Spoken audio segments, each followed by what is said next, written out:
What's up, everybody? Blush Cameron here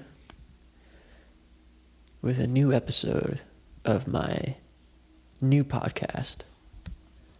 I hope everyone's doing okay. I hope everyone is quarantined right now. As I'm sure you're well aware, it is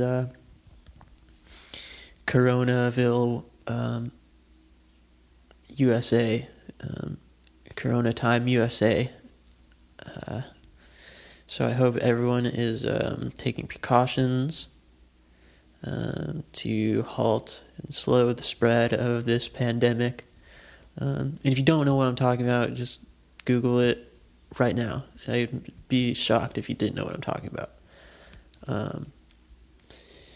Anyways, today's episode is with my very close friend, very old friend that I've known for a long time, Christopher Liu.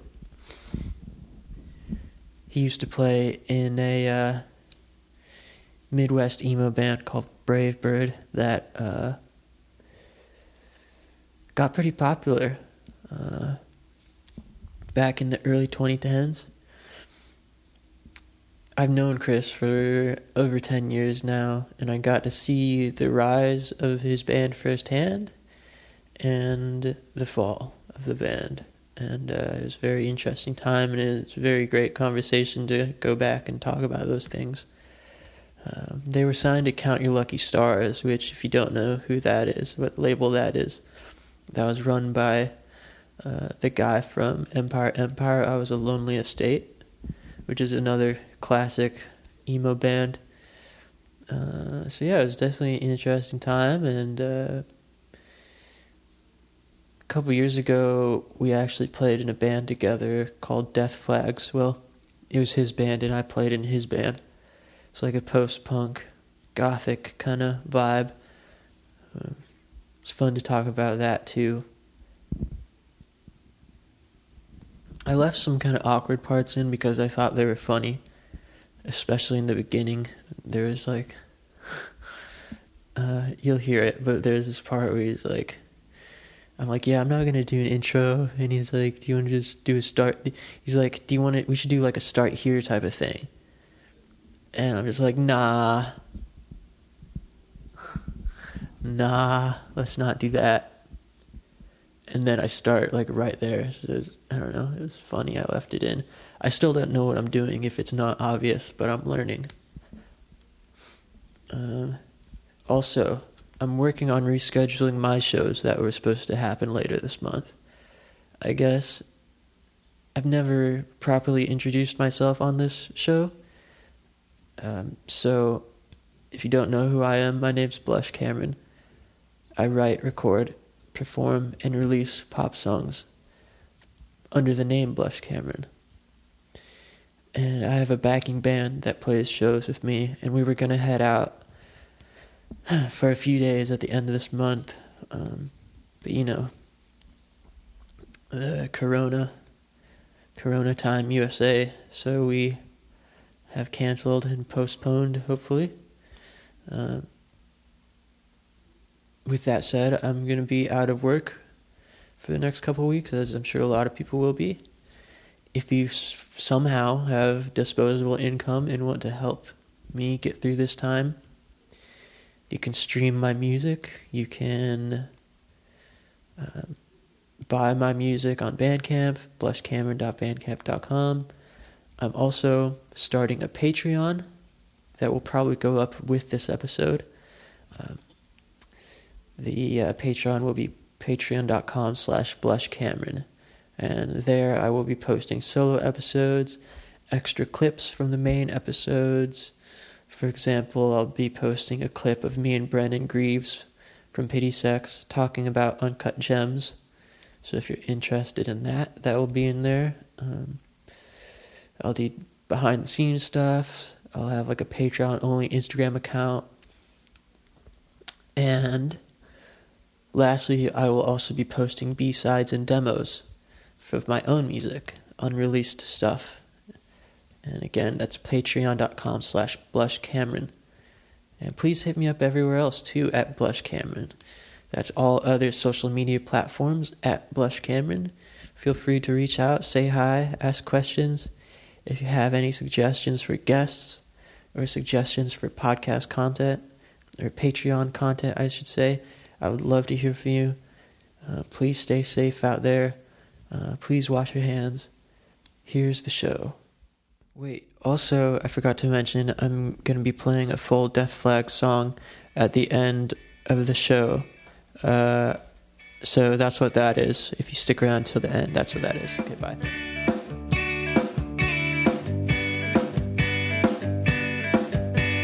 Life is a mistake, we're throwing the towel, and everything I hate is fighting me back again. Lying down awake, I found in you the means to fall forward, to say that I'm sorry. Let me out the way, I tell the truth, and I will not the chance to lies for you. But we lie and scared, the heavens are so.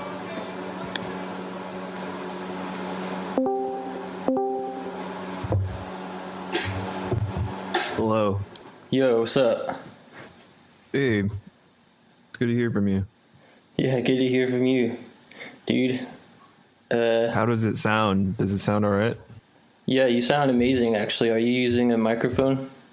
Yeah, I'm using like my mic that I used to record music Nice.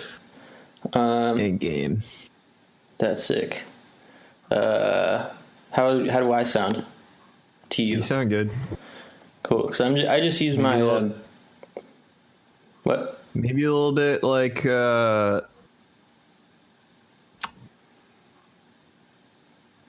maybe a little bit like roomy, but it sounds pretty good.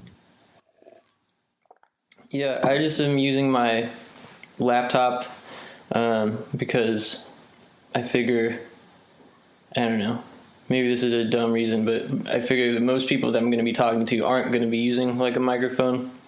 So Yeah, for sure. didn't want there to be like a big difference. But now that I think about it, most of the podcasts that I listen to, when they have like remote guests on, that's the way it is. It's like the host has like a microphone. But Yeah, I mean, whatever you want. I think it actually sounds surprisingly good for being your laptop. So. Yeah. Cool. All right. Well, there's no intro, and I'm gonna edit like, out whatever bullshit. So. Yeah, I didn't like really review the questions too much, so. Yeah, that's But fine. do you want to do like a let's start right here, like so we No. don't have like a bunch of. No. Basically, I want to ask if you remember where we met or when we met, like the first time. Oh, Do you remember? Because I don't. I'm pretty sure that like we met online first. Yeah. Of course, I think we went to the same high school, but like I don't know, we didn't talk to each other. But I remember that you had left school because I was a year older than you, but you did your like freshman year, but then you were gone, and then we just became friends over MySpace, and then like we had both known that we were both interested in music. And I remember like asking around if anybody played music or anything, and you had sent me a message saying that you were interested, and nothing really necessarily came of that, but that's pretty much how we became friends in the first place. Yeah, I remember us like trading like little demos and stuff. Yeah, we would send each other music like a lot, like back and forth. I don't want to get too far ahead. I just wanted to start with that. But I want to go back now. What was your first instrument? I mean, I played piano as a kid, but I would say like the first instrument that I did was that like I played a lot of and was like actually interested in was like I was in band and I played alto saxophone. Nice. Yeah, I started with violin in middle school. And what age was it that you like kind of discovered like alternative stuff? Like music wise? Yeah. I mean, I don't know, because like when I was a child, like I remember hearing maybe like Blink-182 or like there, like I had friends in class and I was like, you guys are cool, like what kind of stuff are you listening to? They're like, we're listening to Blink-182, and I always thought that those guys were like the alt people, like, because I don't know, that band seemed really edgy at the time, but like I think also like at the time, like that was like what was getting marketed to us as like alternative. So in my head, like being into that, like being into like that kind of like, I don't know, like skater punk shit, like Sum 41 and like, I don't know, just like it, not like, because I wasn't even into like My Chemical Romance or anything. Like I always thought that band was kind of corny, but I thought that when I heard that Take Off Your Pants and Jacket, and there was just like an entire song that was just about how like Mark Hoppus wanted to like fuck his grandpa. It was like just a song about fucking his grandpa. I was just like, this is it. This is alt. Hell yeah. That's awesome. When did you find out about Brand New? Brand New? Yeah. I think it was just like I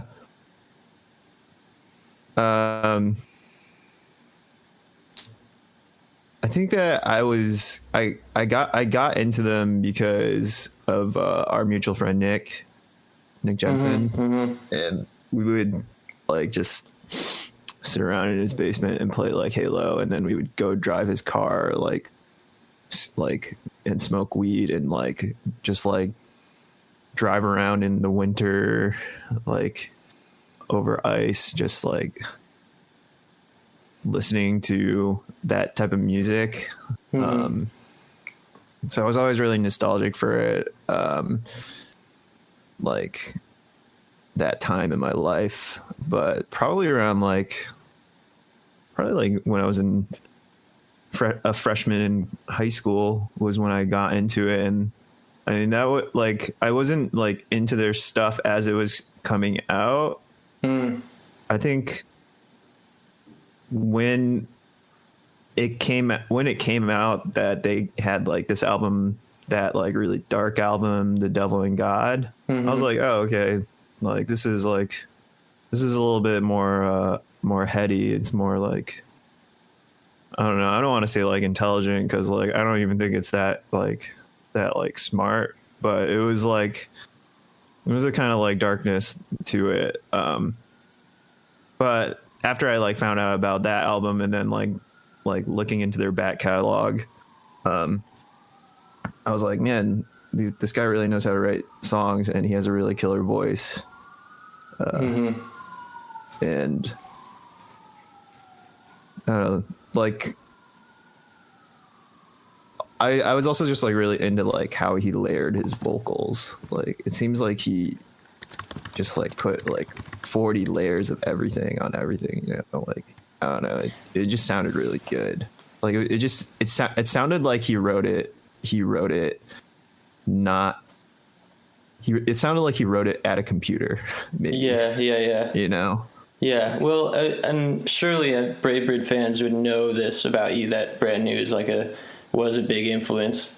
Not to go too off track, but how did you feel when the like Jesse news came out about Jesse Lacey being a pig? I mean, I'm not like very surprised, and like definitely kind of sucks. Yeah. That like he isn't able to just like remain like a pillar in my life, but also like, you know, I'm not really into. I honestly like kind of like, yeah, just I don't really listen to that stuff anymore. Yeah, you have new pillars now. Yeah, like yeah, I don't know. I just like I'm not too bothered by it. Honestly, like obviously what he does and did is like disgusting and like shitty. But kind of I honestly I think I have a habit of like having like people that I like in the media like kind of go dark on us. Like, yeah, like I was who really else? I was into pro wrestling when I was a kid. Really? I'm still into it. Yeah, like I Oh my really God. my favorite wrestler was Chris Benoit. No way. And yeah, no, I This is a remember bit, the isn't day. it? No way. I remember the day that the news broke that he killed his entire family and then killed himself. And honestly, like I even then I was just like, I guess I was just like, they are celebrities, and these are just like in that way that they don't like necessarily affect my life at all, Yeah. you know. But I also was at the time, I think my mind was good at justifying. I was like, man, like that industry is really fucked up, and it's sad that he like his brain turned into that, and that his family suffered because of it. Right. But yeah, I mean, I also like a really big Michael Jackson fan when I was a kid too. Yeah. And I mean, I haven't watched the movie, but You probably shouldn't, because I watched it and now I can't. I can still enjoy Michael Jackson music, but I definitely just like can't. I don't know. It's harder. It doesn't Yeah, feel I good. mean- It's tainted for sure. for sure, like I don't know. I mean, I still like Ignition Remix, you know. Don't we all? So anyways, you eventually got out of high school and you went to University of Michigan in Ann Arbor, where you had gone to school previously. Yeah. And how did you learn about the metal frat?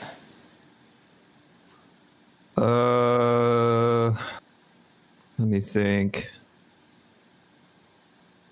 I don't know. I don't like I had friends that had gone out to parties there, like in high school, which is kind of hilarious. Were you with 'cause- us when we tried to like go to the Swellers show that was there, and then we like didn't go in?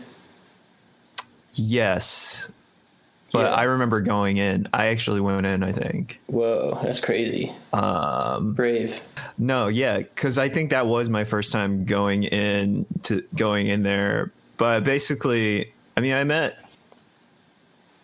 you know, you like I met Taylor in like my math class, and he was a year older than me, and like I I just saw that he had a Maps and Atlases shirt on, and I was Oh, yeah.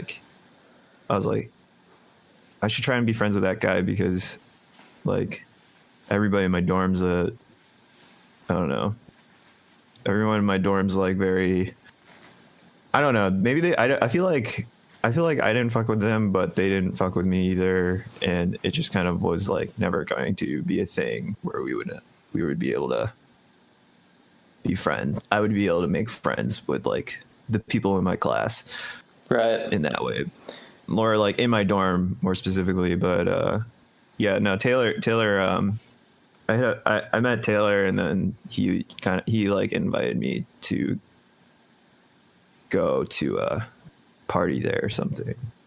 Yeah, Taylor's... Also, I actually don't know, because I actually don't know because like I feel like that show that the Sweller show like predated that. Yeah, that was when we were like still in high school. I think I was 17 when we tried to go to that. Okay. I think. I don't know. I think was that with Glenna? Yep. Yeah, because I remember going with Glenna and Nick. I don't know. Yeah, this is probably like 2009. That's probably like 2009 or something like that. Or maybe, I guess it could have been 2010. But whatever it was, it's fucking crazy to think about. And for people who are listening and don't know or aren't familiar, the Metal Frat was a fraternity, or it still is, in Ann Arbor, that used to have like shows, and like it was like an alternative space, or like, you know, alternative people lived there, like people that were into punk music and hardcore music and all sorts of stuff like that. And you eventually rushed there and became a brother. Is that right? Yeah. I joined the house like my freshman year, and pretty much it was basically a free practice space and a hub for everybody that wanted to be involved with like the punk scene in Michigan, you know. Mm-hmm. And that's pretty much how you met the Bravebird crew, right? The Mark and Mike P. Yeah, you know, actually, I met Mark at my orientation for college, and so I actually invited him over to the house to like join it, which is like crazy to think, because like I remember when I went to college, I was like, damn, I really just need to find a drummer, and he happened to be one, and he's so sick. He has God-given talents when it comes to like eye-hand coordination and dexterity.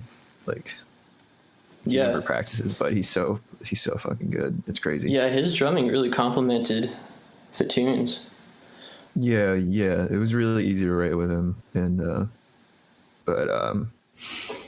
I met. Sorry, go ahead. I met Mark at orientation, but Mike was already a brother of Metal Frat, so like we were all in it together. And then Terry was, I feel like Terry was more your friend at that point in time.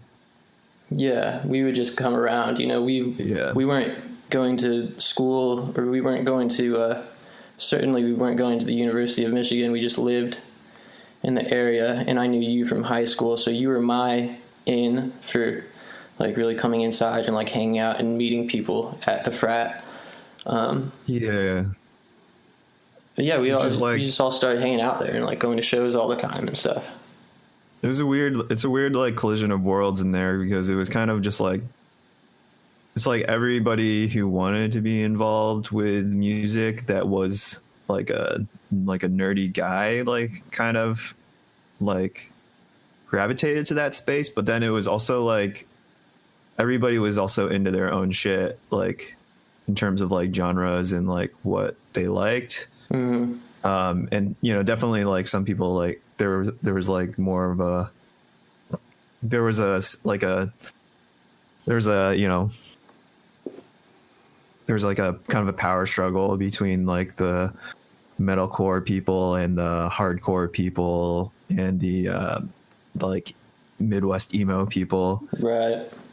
Like definitely objectively the hardcore people were the coolest in the house, and like the metalcore people kind of resented that because they kind of didn't understand, you know, the whole like 80s hardcore punk revival, like Detroit hardcore kind of vibe. Yeah. But then it was weird because like the hardcore people liked the whole like 90s emo thing too. Right. So there was like luckily we were able to have clout with them. Yeah, that's where like Pity Sex came from, basically, right? Like before Pity Sex, there was the hardcore band of the house, Direwolf. Yeah. Those were yeah. I guess Direwolf was technically like a metalcore band, but like Yeah, I mean technically metalcore, actually, but it wasn't like technically mall. metalcore. It wasn't like it wasn't mall like mall. metalcore. It wasn't mall at all. Yeah, but yeah. So like Metallic hardcore. metallic hardcore, exactly. But yeah, no, Pity Sex is pretty much just Direwolf with Birdie Drake and Brandon in the band, and because Mike P, who played bass, was in Direwolf, so he joined Bravebird. Oh yeah, Yeah. yeah. He's the brains behind the operation in a lot of respects. Like, I mean, Mike he's P very- was and is a genius and a good boy Yeah. in many respects. Yeah, one of my best friends. So I guess how does Bravebird really get going? Like, I know you guys released the Pity Sex Bravebird split. Was that the first thing that you put out there, or was it the regular EP first? Like before, it wasn't the Bravebird Pity Sex split, because Pity Sex only, like, it didn't come into fruition until, like, I feel like a year after Bravebird was a thing. But we just like released our shit on like, we did it on Mediafire. I feel like. Oh, that yeah, was, like, I remember that. before, I it was actually before remember Bandcamp, and like we had it on MySpace, but like the main metric that we used to like find out like how much like our music got circulated was like how many free downloads on Mediafire we got. That's crazy. And yeah, which is just like I feel like nobody ever talks about that era. Yeah, I totally forgot, to be honest. I mean, Nobody ever I haven't thinks forgotten about it. I haven't forgot about MySpace, of course, but I forgot about the Mediafire direct download era. Yeah, I mean, that's like when I had like, because I wasn't like a fan of modern like emo revival, really. I mean, I loved Algernon Cadwallader, of course. Uh-huh. I thought they were a great band, and they were still touring at the time. But I didn't like know about bands like Dowsing or like, I don't know, Snowing or Grown something? Ups or Snowing, yeah, like, but so like, it's honestly like, it's kind of crazy that Bravebird ended up just sounding like a lot of those bands, because I was just interested in alternate tunings and Yeah. like that kind of stuff. I think that like permeated a lot of music at the time, like a lot of indie and like kind of punk adjacent music.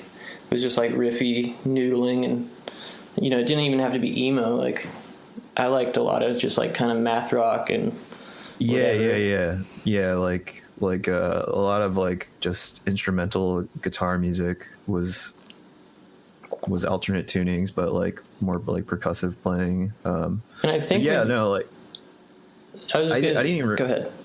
I didn't even realize that there was like, I feel like that was my first experience with like some sort of underground culture, because I was just like, I don't know, just finding like the Top Shelf forum. I was like, whoa, there's a lot of people writing about this, and then like finding compilations with like bands like Prawn or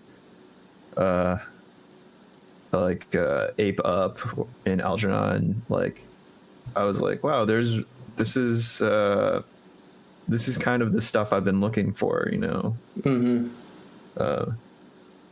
It was I feel like you rarely in your life are able to have something in your mind that you wish was a thing, and then find out that it's actually a thing, you know, like. Yeah, I can totally see that. I mean, it was like perfect timing. It was like just the perfect time to start a band like that. The perfect like community at the frat to like kind of help raise that. It was just like everything about it was just like happened so concisely and like I don't know. Yeah, I mean, I always feel really lucky for having that experience, and not like obviously there are like a lot more successful bands and stuff, and like bands that have gotten to do a lot more, and people with more successful careers in music. But like for me, as just like I mean, I felt like a pretty isolated kid growing up. Like, mm-hmm. you know, I didn't know like if any of us were going to be able to like do anything like this, but like any of us in Ann Arbor, because it's honestly like definitely like a bubble outside of all of like the scenes, you know, mm-hmm. like I don't feel like anybody from Ann Arbor does much stuff in music, to be honest. Like, yeah, I mean, there's not besides. Not a lot. But yeah, no, it was definitely just like it was a great moment in time, you know? Yeah. So how did the Ready or Not EP come together? Like, how did you record that? I just did it on, I just did it on, back in the day, they had these things called M-Box Minis that were basically it's just like a what you would use for an interface for your like to plug your guitar in or a mic into your laptop, but it's just like a box with some preamps and stuff in it, but it was specifically geared to work with Pro Tools, which was the first audio interface that I had like used besides you know like Audacity, because I definitely remember recording demos on Audacity. Oh yeah. Recorded entire EPs in Audacity, unfortunately. Yeah, that's insane to think that is a thing, because I mean, it's surprisingly powerful, like it's depending on how you use it. Yeah. But yeah, no, like the first conception of the band was just me playing guitar along to Mark playing drums, and then I didn't like have like the lyrics written or anything. It was definitely instrumental first and then vocals afterwards, which has always been kind of my bread and butter for like writing something I actually really like. Oh, that's interesting. Yeah, I mean, I wouldn't have guessed that, because a lot of those Brave Bird songs are really, they have choruses, you know, they have like hooks and choruses, and I feel like you're not as inclined to like revisit a part in instrumental music. So was that like deliberate when you were writing it, to be like, okay, I'm gonna have a chorus part here even though you wrote the vocals later?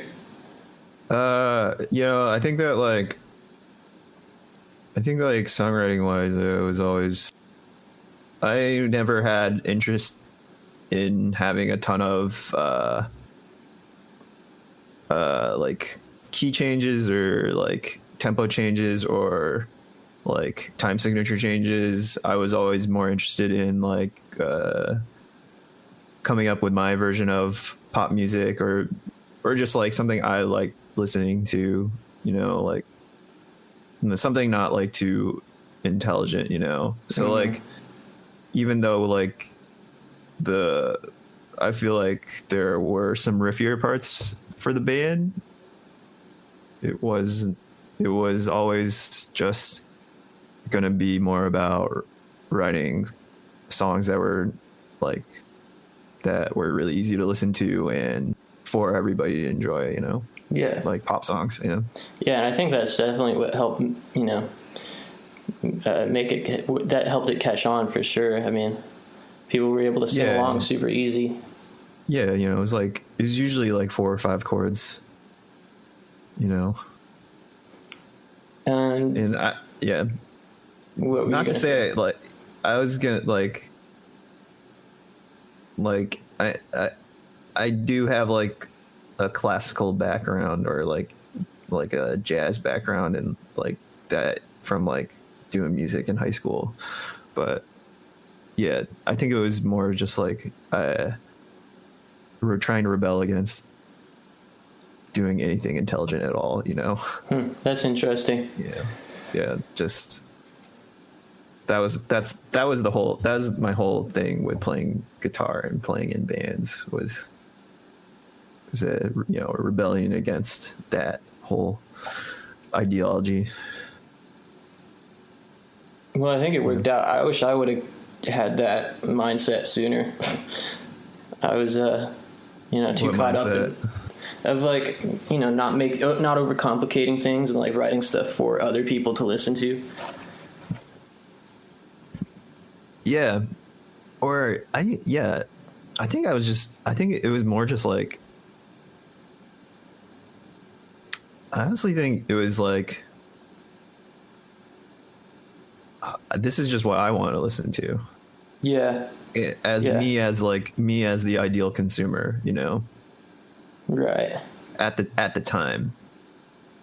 But I guess I don't know if I was just like putting my shoes in, putting myself in other people's shoes, like in that way. But basically, I'm just trying to say I was a dumb bitch before. Yeah. Well, I don't know how dumb of a bitch you really were because You bleep that out. yeah, I'll bleep it. You were, you know, you were doing the right thing because Count Your Lucky Stars eventually came along and signed you guys. When was that, and what was that like? Oh, honestly, I don't remember what year it was. Do you remember? It It was was- before. It was after Ready or Not EP. Obviously. They wanted to do our first LP, and they were like the big ones and like pushing us to like go to a studio for it. But it wasn't, you know, I love talking about labels like their grand like companies with like a bunch of people like putting behind everything, but Count Your Lucky Stars is just like this. It's just Keith and his wife Yeah. in their apartment, and just like boxes and boxes of records. So it was more just like he was definitely kind of like a scene king at the time. He had like a clout, so he had more just like, it almost seemed like at the time he was just like, I accept you as like as an acceptable like member in our scene, you know. Mm-hmm. And I was like happy. I was happy for it, you know. But it was like, in that way, maybe it was a little bit more anticlimactic, because I had always loved like that record label and all the records that they put out. Almost, I feel like it was one of my goals, like when I was first starting the band, to like get on that label. Really? Yeah. Because I was a big, I don't know, I think at the time I was like, yeah, I love Michigan. Like, I want to be on a Michigan label. Nice. Like, I was even thinking about getting like a Michigan tattoo, you know. Oh, like God. That would have been cool. Yeah, that would have been sick. Well, did you guys tour after that, or had you toured already? Do you remember? We went on tour. We went on tour before that whole thing, I think, because our first tour was with Dowsing. Mm-hmm. So we and that's, if you're a band starting out, that's the best way to do it, is to try to make friends with a band that's gone out before and just basically support them on tour, because they'll they'll have the experience and like the connections and like basically be able to like, I don't know, just kind of bring you along. Cause yeah, that was our first tour, and we went to like all over Canada, and I think it was like the East Coast in Canada. So like big shout out to Dowsing for taking us out. Yeah. You're still in touch with them a little bit, is that right? I mean, definitely Mike P is still our friend from that group. Yeah. No, I mean, shout out to them, but also, you know, fuck them, because they took Mike away from us. Oh, yeah. In a way. Bastards. Those fuckers. But yeah, no, I'm still friends with Eric and Mike, and I think Mikey's in the band. They toured Brazil. What, really? Yeah, they toured Brazil recently. That makes sense. Yeah. I feel like in South America they like, I don't know. If you're an American band, they just all think you're like friggin' like U2 or something. Just like, oh my god, Dowsing. Yeah, dude. That's so cool. Yeah. How come Whittle Down the Days wasn't on anything?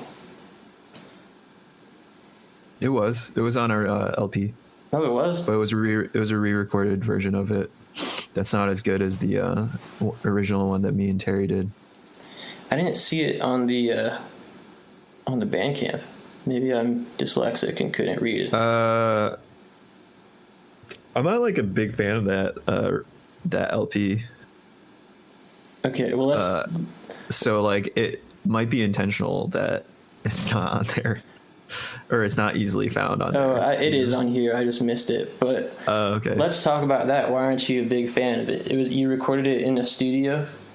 Yeah, I just didn't enjoy the experience. Well, mostly because the guy was on like he was very much like a contracted worker that I didn't necessarily like. It wasn't like he was our friend or anything. He was just like a guy that ran a studio and he recorded music for random bands. And like, I knew that the Reptilian had recorded there. So I was like, okay, so like he has experience. And, you know, half of it is like my fault for definitely not being as prepared as I should have been.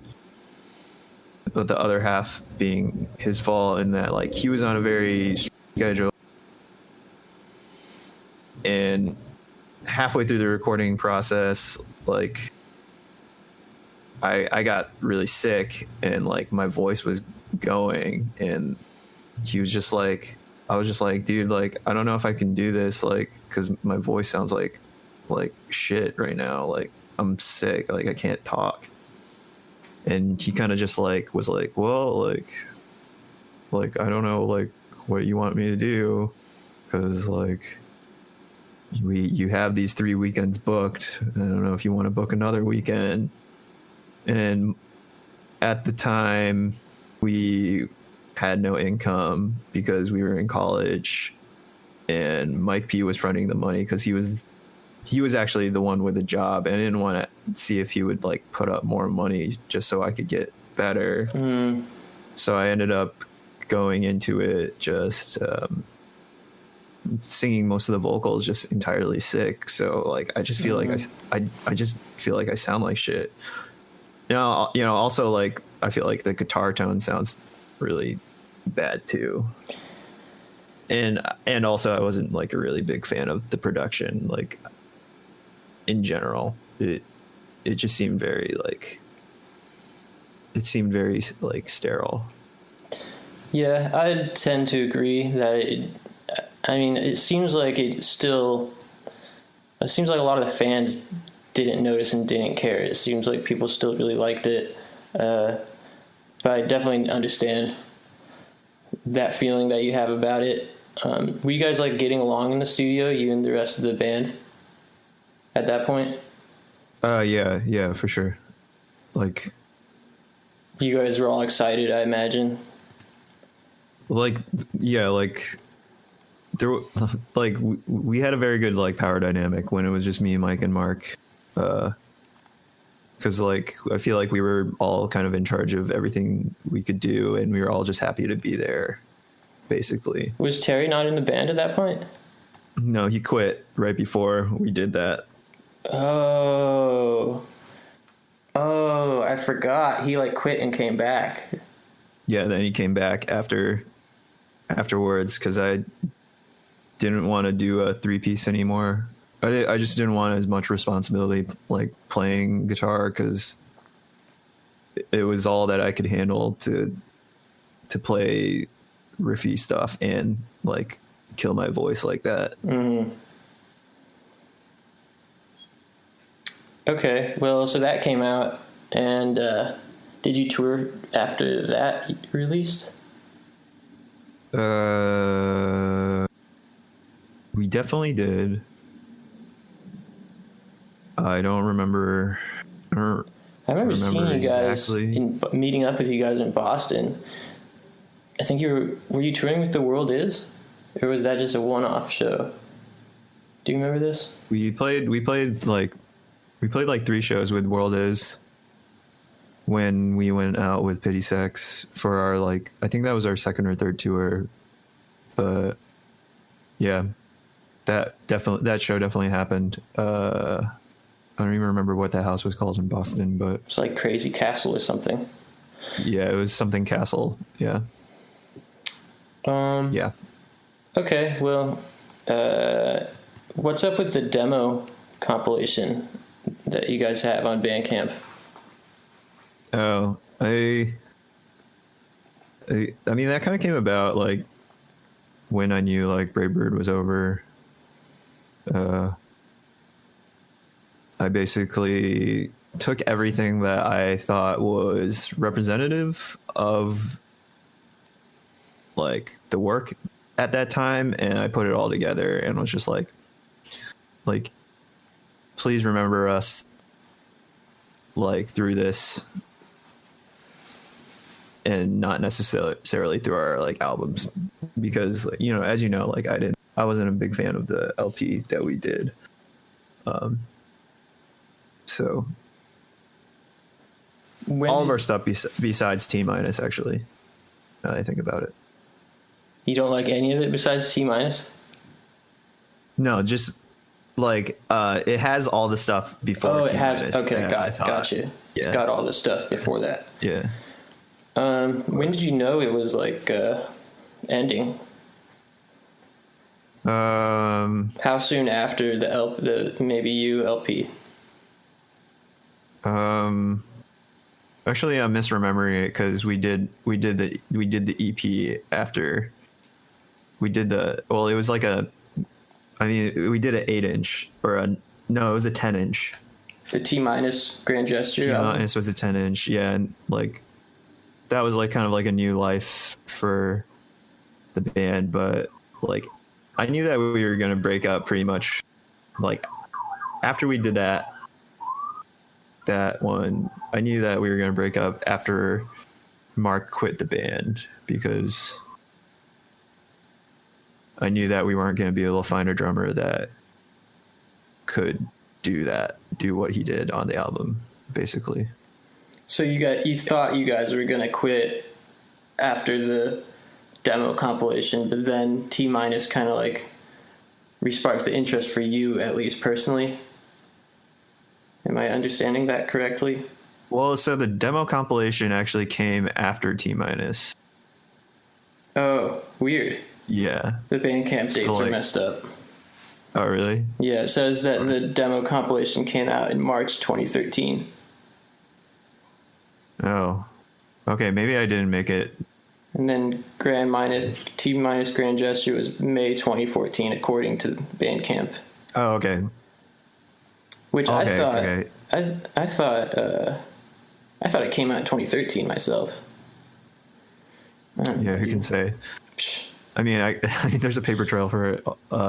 No, okay, so the that demo compilation was not because I was foreseeing the band breaking up. It was because I didn't like the LP and I wanted people to listen to that demo compilation instead of the LP. Oh, Yeah. that makes sense. Yeah. That's why. Got it. But not to say that I didn't think that the band, I probably did think that the band was going to break up multiple times throughout our, Yeah, totally. because we were like, because like Mike wasn't even living in like in Ann Arbor for like 3/4 of the band's existence, you know. Mm-hmm. But Okay, well, can you talk about T-Mice Grand Gesture then? Like, how was it writing the songs? Because I noticed, that, like you said, you wanted to, like, do less riffy stuff and be able to sing, and you can definitely tell on that record that it was dialed back and more focused on, like, songwriting, I guess, like, purely. yeah, no, like I started playing in different tunings at the time, and started playing with my fingers less. Played less finger picking, and I think like I had gotten more into just like I had, not only was I part like riding a wave at the time before, but like I had like kind of consumed more of that wave, so I was kind of like trying to play the game a little bit more in terms of like what do people want to listen to, like, and it kind of just like, it was kind of like, I don't know, like feeding off of itself. Like I was kind of like, okay, let's do the emo thing. Let's like do an emo record. Let's do a like a emo punk record. Let's like write lyrics. Like let's like write lyrics about like, I don't know, like breaking up with people or that kind of stuff, Oh, wow. And also, yeah, Terry had joined the band, so it was going to be more of a rhythm guitar, lead guitar situation over a two like polyphony situation. But yeah, and yeah, I guess I kind of like strayed from my formula before of like writing instrumentals and then singing over them. I was definitely writing chords and then singing over the chords and kind of coming up with songs that way. Instead of like lyrics after the fact. Yeah, I think the best songs are probably on there. I think some of those songs really hold up. Yeah, I still like I mean, I don't listen to any of that kind of shit anymore, but I still like stand by a lot of like the stuff that we did on there, especially the last two songs. Oh yeah, totally. Macaroni Time. Yeah, Macaroni Time and Killer Velocity. I think those were like, I was like trying to get like a more like industrial sound on those, and like I just was like looking for something that I didn't know what it was, but it's definitely like a more like grating metallic sound in it, but it was still poppy, Sure, yeah. And you guys recorded that. Sorry, what about the lyrics? Oh man, I like the lyrics I did for those, Yeah, definitely. It's way. I mean, obviously the songwriting is more mature at that point, and you can tell. You guys recorded it yourself? Yeah, Terry recorded it. Sounds pretty. I mean, the production holds up as well. He did a good job. Yeah, because it doesn't sound like it doesn't. It could. I could. There's a world where I could see it sounding like a pop punk record, you know. But it definitely still sounds very bedroomy, you know, to me. Yeah. Which is, I think, unintentional, because I think we were trying to do I think we were trying to do a big pop punk record, but like it kind of just, that's just how it turned out because of like the tools that we had, which is in this period of my life is like, I find that as a benefit, as your tools limiting you, you know? Yeah. Was there any part of you that wanted to keep Brave Bird going after Mark left, or was it entirely like Mark is part of this? If Mark isn't in it, then it's not what it is?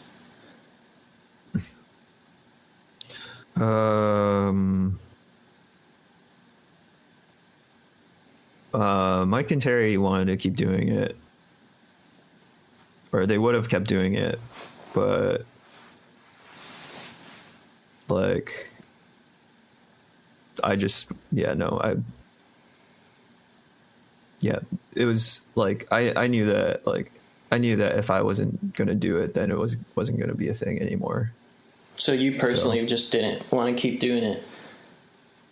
Yeah, like it wasn't a sudden thing. It was more just like the deterioration of like our relationships, you know. Mm-hmm. Like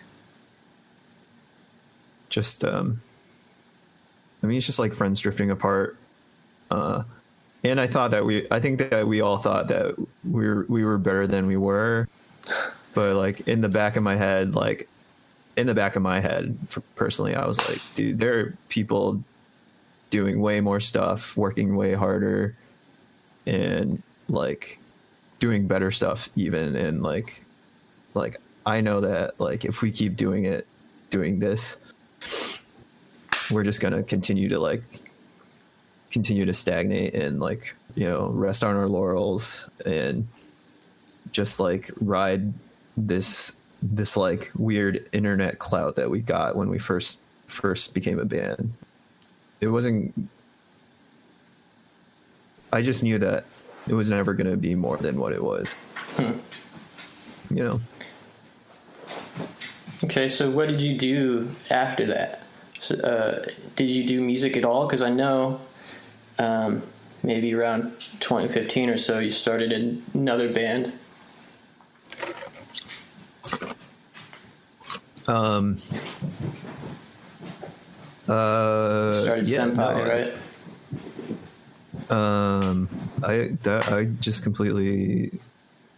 I completely like 180'd on how I was going to approach music from that point on. I decided that I needed to play in standard tuning and just like regain any chops I had before in that tuning, and like kind of like, you know, like go a more like, I don't know, like a less punk route, I suppose, but or like not like a less not punk, but like, because I always wanted to do something grating and like rebellious, but go more I would say I don't know, kind of like pay more homage to music as a whole, you know. Mm-hmm. Instead of like feeling like I came up with everything. Yeah, totally, you absolutely. Know? Like, and just realize that there's like a history to it, and like, yeah, you know. Yeah, that's so funny. I feel like I have been going through the exact same thing in the past few years, and it's interesting that it's like a thing as you grow and mature. It's like you're not doing music for your ego as much, you know. It's like you're doing it for more sort of genuine reasons, I guess. Yeah. I mean, when I say ego, it's like, you know, you want to write songs to make yourself feel smart, or at least that's how I was doing it. It's like you said, you want to be the one that makes it. You want to be the one that kind of like invented it or whatever. Yeah, I mean, like, I don't think that those types of like feelings are are bad or anything. Like, I think every artist needs to feel self-important in some way. But I think like mature artists have gone through a lot of like ego death, and like, you know, you can tell that like they've destroyed themselves and like built themselves back up Yeah. over time. And like I'm like, when you're young, you just like kind of assume that you came up with everything, but you definitely stole all that shit. Like, you didn't, Yeah. like you definitely just like heard it from somewhere and just put it in your own song. There's no way that you could have came out there. It had to have come from somewhere, you know? Yeah. And I think that like now, like, or like after years of just like thriving off that kind of energy, I was just like, no, man, it's time to like listen to some records, you know, and like move forward. Yeah, and it doesn't have to be like obscure shit, you know? Like, Yeah, no, absolutely. for me, it's like I'm trying to listen to like some tasteful like stuff that I know is like popular for a reason, you know? Yeah. It's like purposely alienating yourself with all the like obscure 90s emo shit, you know? Yeah, I mean, like you isolate yourself, so you feel like I don't know, like a unique, but Yeah, it's not validating. like, yeah, it's validating in that way, but I don't really think that. I think it's kind of immature to not acknowledge a lot of what is out there, you know. Mm-hmm. I mean, especially popular music. I mean, like I don't care about how popular a band is necessarily, and like definitely because a band's popular doesn't make them bad, but it's always just the fan base being idiotic that like that sucks, you know? Right. Like it's like every fan base has like idiots in it, and even if you're like a part of like obscure genre of music, like, and are writing like a very unique specific wave, it's like, dude, there's gonna be idiots in that fan base too that ruin it all for you, you know? And so like you can't let like popularity like dictate what you listen to, you know, or obscurity. Yeah, totally. For me these days it's really simple. It's like, does the song make me pumped up?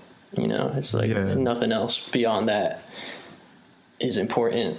But anyways, have you listened to the Senpai stuff? For people that don't know, he started a band, and Brennan from Pity Sex played with you. I don't remember who else was in that band. This is Brennan, Sean, and Yorma. Oh yeah. Yeah, you know, like I still love all those tracks, and I think that like it could have evolved into something really good, and like those doors aren't necessarily closed, you know? Like, we can always try to revisit that. Yeah, those songs are great. And you recorded with Will Yip. How was that? That was like the ideal studio experience. It definitely turned me around on like my experience recording the Brave Bird LP. Like I was like, oh, okay, this is a really good time, you know? Yeah, like this is how it's supposed to feel. But of course you get what you pay for, you know, because I know that if like you legitimately wanted to record Will Yip, like with no clout, like it would cost like it would cost you like 10K, you know, like just to get a week in there, you know. Yeah, like he's not cheap. Yeah. but he did us a solid because he thought like he knew that like it could possibly be something, you know, because Sean and Brennan were involved in it, and they were friends through Pity Sex, and also he thought I was cool because we were both Chinese. Hell yeah. So, I mean, that's real. I mean, you were the only Chinese guy that I knew of playing that sort of music at the time. I don't know if that's anything you feel like talking about or getting into. If it matters. Can we take a break? I need a piss. Yeah, go for it. Okay.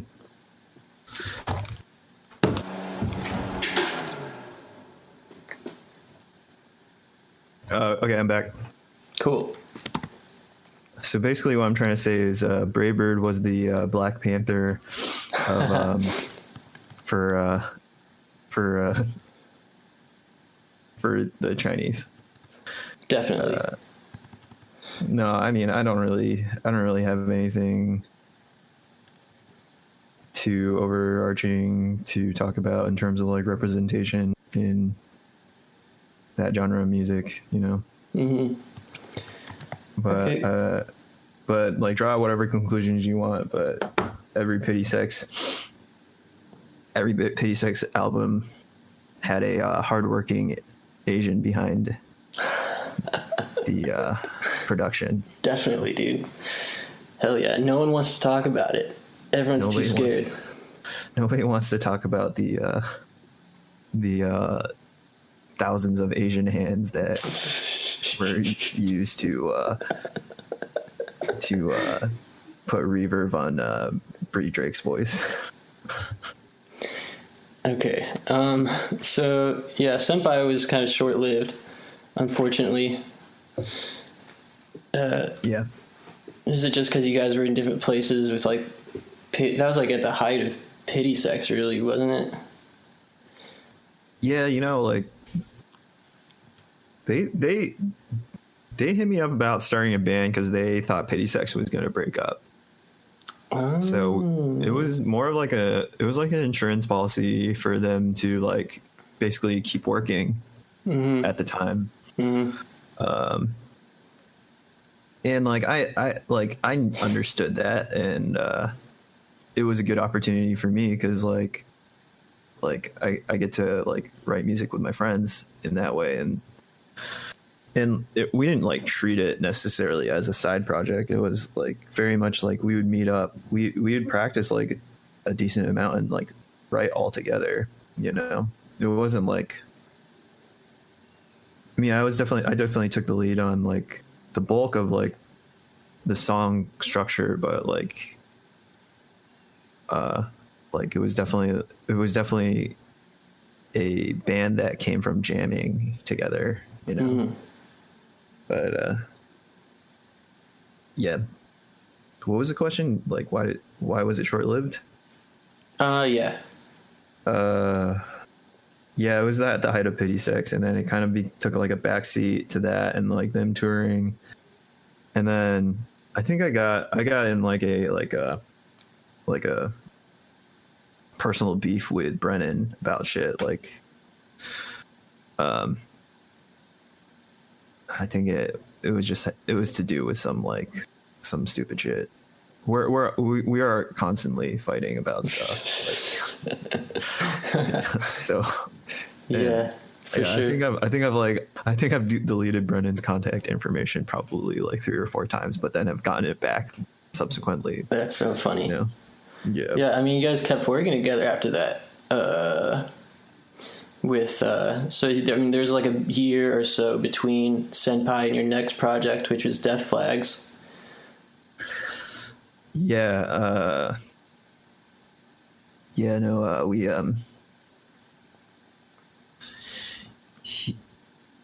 I think that like his talent is in aesthetics for sure. Like when he plays guitar, he sounds very complete for like what he writes, you know. Mm-hmm. But he doesn't take a lot of like risks in terms of playing, you know. It's definitely very like it's like it's a good like package. It's very digestible. It's like very like it's like beautifully easy to understand, and like that was like kind of the appeal for me to like keep working with him, because like it wasn't even just his guitar playing. Like, it was mostly like he, like when I did Death Flags, I wanted to do something that was I wanted to basically do just like a I wanted to approach the band like it was like a business, you know, because I wanted it to be like dystopian as possible, you know, and like sterile in a like dark, interesting way, you know. Yeah. And so like Brennan was pretty much there to like do the art and like come up with the aesthetics and stuff, you know. But, yeah, I mean, he definitely helped with that. A lot of the art sure. was sick during that time. yeah, and like that was a really fun time to like feel excited and like you know. Yeah, the band felt like a little bit ragtag, you know, in a way, but I think had we had the opportunity to keep it going, it probably would have focused, you know, like the cohesive image of it all and like how we looked together. Yeah, like I mean, I wish we could have kept playing with that lineup, like, or like I enjoyed playing with you and Brennan. Yeah, I mean, like, most of all, it was fun, right? I mean, that was the I like you played bass with us, and like I was like very impressed with like how you played, like I thought that you really it was like similar to like when I was playing with Mark, where I was just like, oh, he's playing exactly what I had envisioned in my head, you know. Oh, sick. Yeah, I'm glad to hear that. Big ups to you. Thanks, man. I am kind of a brilliant musician in a lot of ways.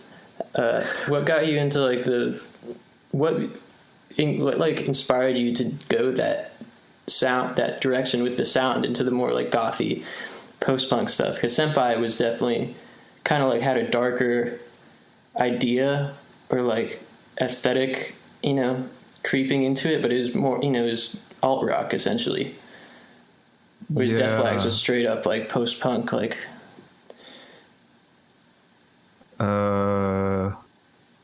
You know, I kind of just was kind of like looking up early articles on Pitchfork and seeing what I could rehash for the new generation. Is this a bit?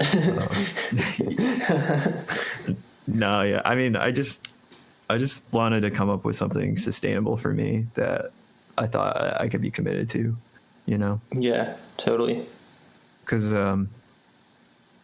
yeah, like, yeah, ever since Bravebird, it's been hard to like be committed to like a sound or aesthetic, because like I don't consider myself talented in music at all. Like I don't like consider myself hardworking either necessarily, but what I do know I'm good at is like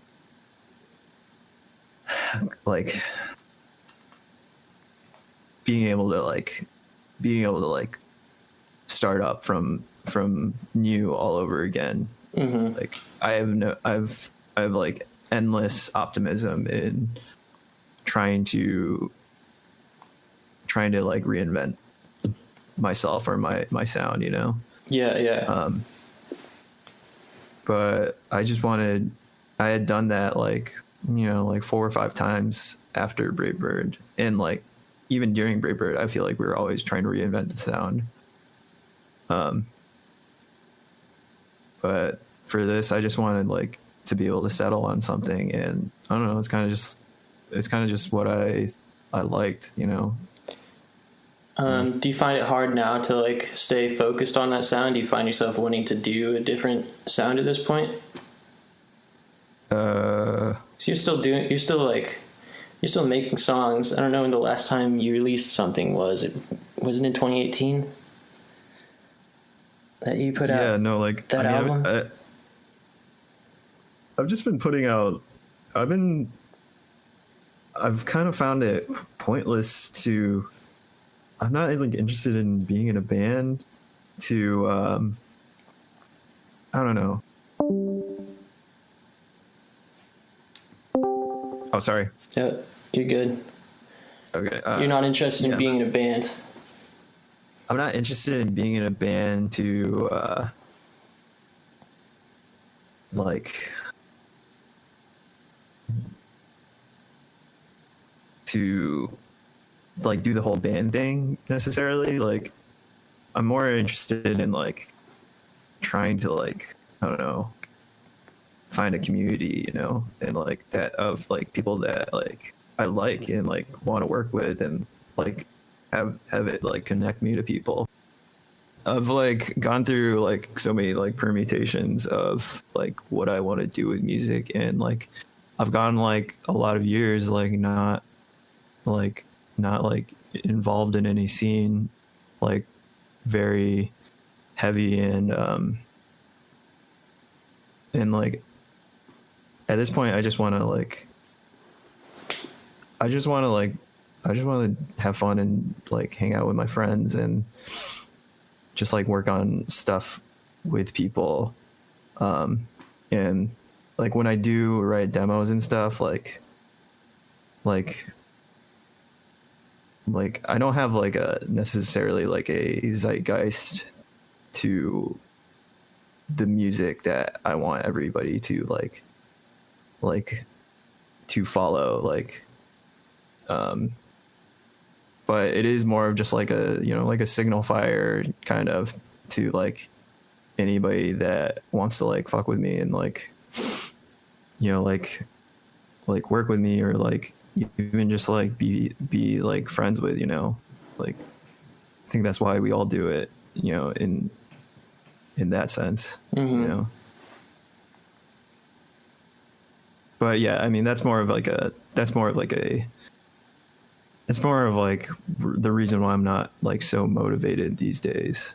But yeah, when I do, I still write demos and like I put them up on like Bandcamp and stuff. But I'm not interested in like promoting them right now because I know that if I did try and promote it, like I wouldn't have any friends right now, like right this second that could drop everything to like just do them with me, you know? Mm-hmm. Right. Because I wouldn't do it by myself. So it's kind of like waiting for the right opportunity. Yeah. In the meantime, you're like focusing on you're in like the hyperbolic time chamber in a way. Yeah. I'm basically practicing my sweep picking and you're basically like kind of like the Goku of post-punk. Well, I mean, it's okay. I'll say it. I'll be the one to say it. I guess all goths are weebs. You know? Yeah. So, are you looking forward to like trying to do the band stuff again when you go back to Michigan? Because for people who don't know, you're in LA and you've been out in LA for the last at least a year or two. Yeah, I mean, yeah, I'm definitely like, that's definitely on my mind for sure. Like, because, yeah, I came out here to just like basically live some life and like gain some life experience and kind of like jumpstart the rest of my life basically, because now I'm 28 and I remember when I was 18 I was like, if I'm not successful by the time I'm 25 I'm gonna quit and just like, you know, and I'm gonna quit and, you know, be a regular civilian basically, go like be a normie, but you know, I kept pushing that time frame backwards, and now I'm just like, yeah, I just want to. I think when I was 18, I was really lucky to be in that situation, and like I don't put like silly goals on myself anymore like that, like where I have to be successful, because I know it's just it's not the healthiest like thing to do to yourself. Mm-hmm.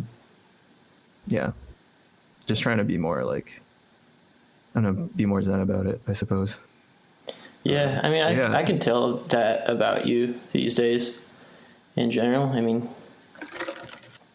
anybody would be an entirely different person in 10 years' time, but I can definitely tell that, you know, you've worked on yourself, and like you do seem way more chill, and like, I don't know, are you happy?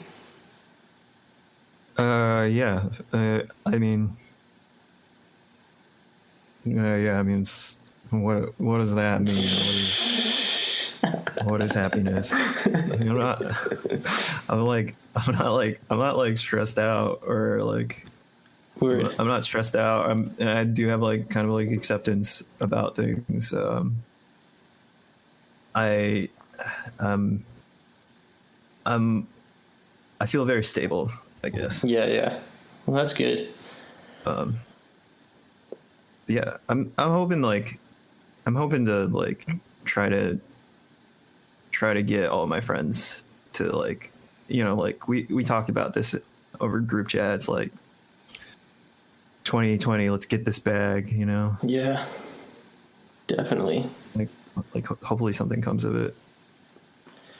But if it doesn't, you know, who gives a shit? yeah, totally. I was gonna say, who cares about anything? Who fucking cares? Okay, well, I don't know. I don't really have any other specific things I need to hit on. Do you have any questions for me?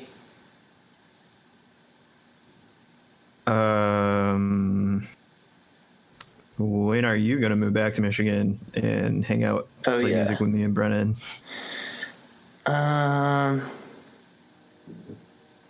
Probably when I'm like 40.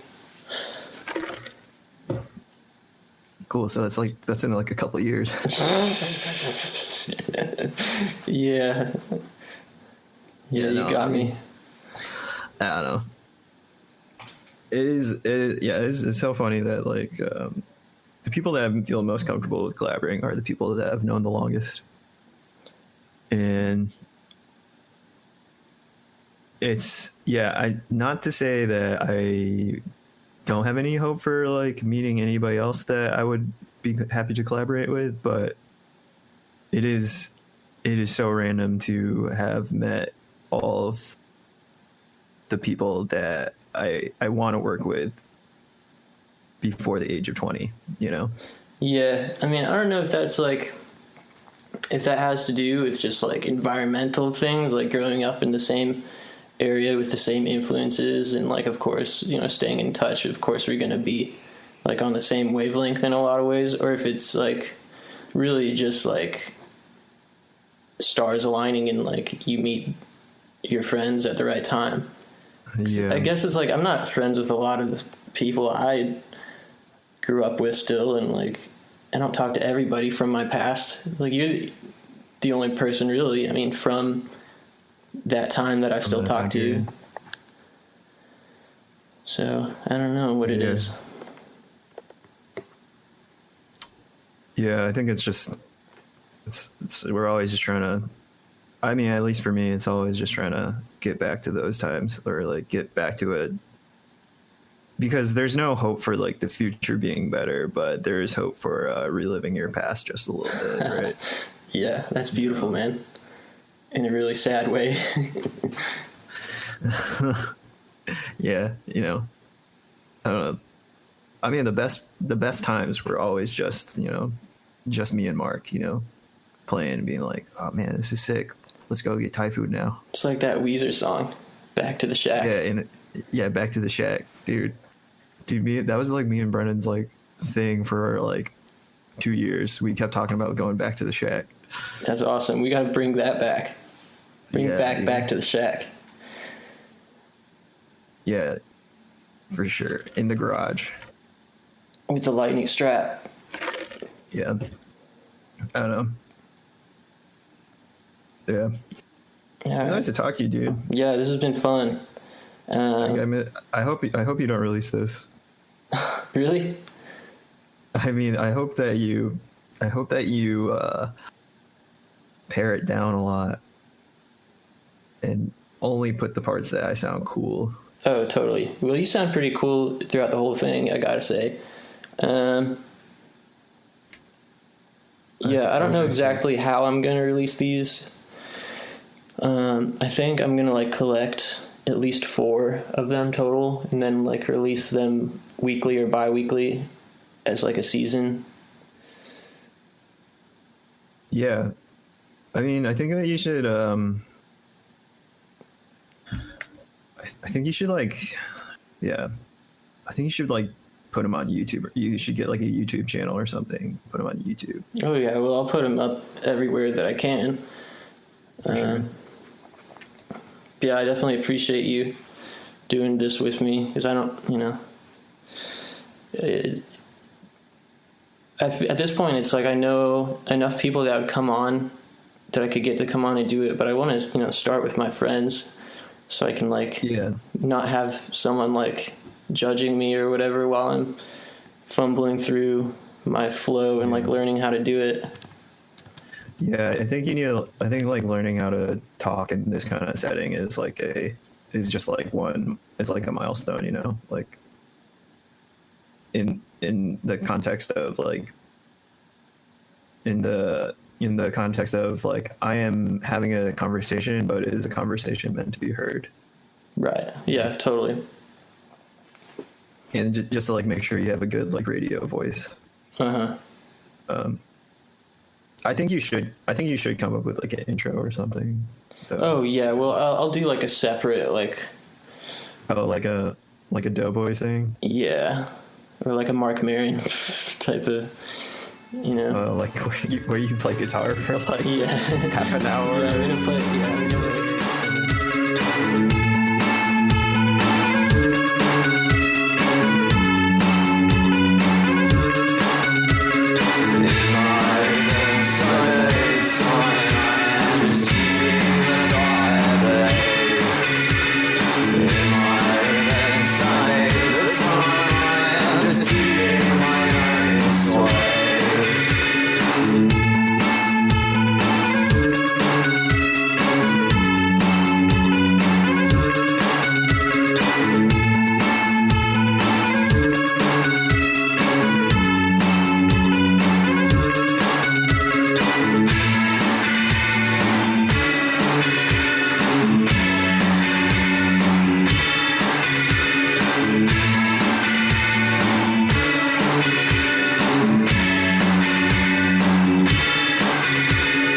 I'll be sing the truth.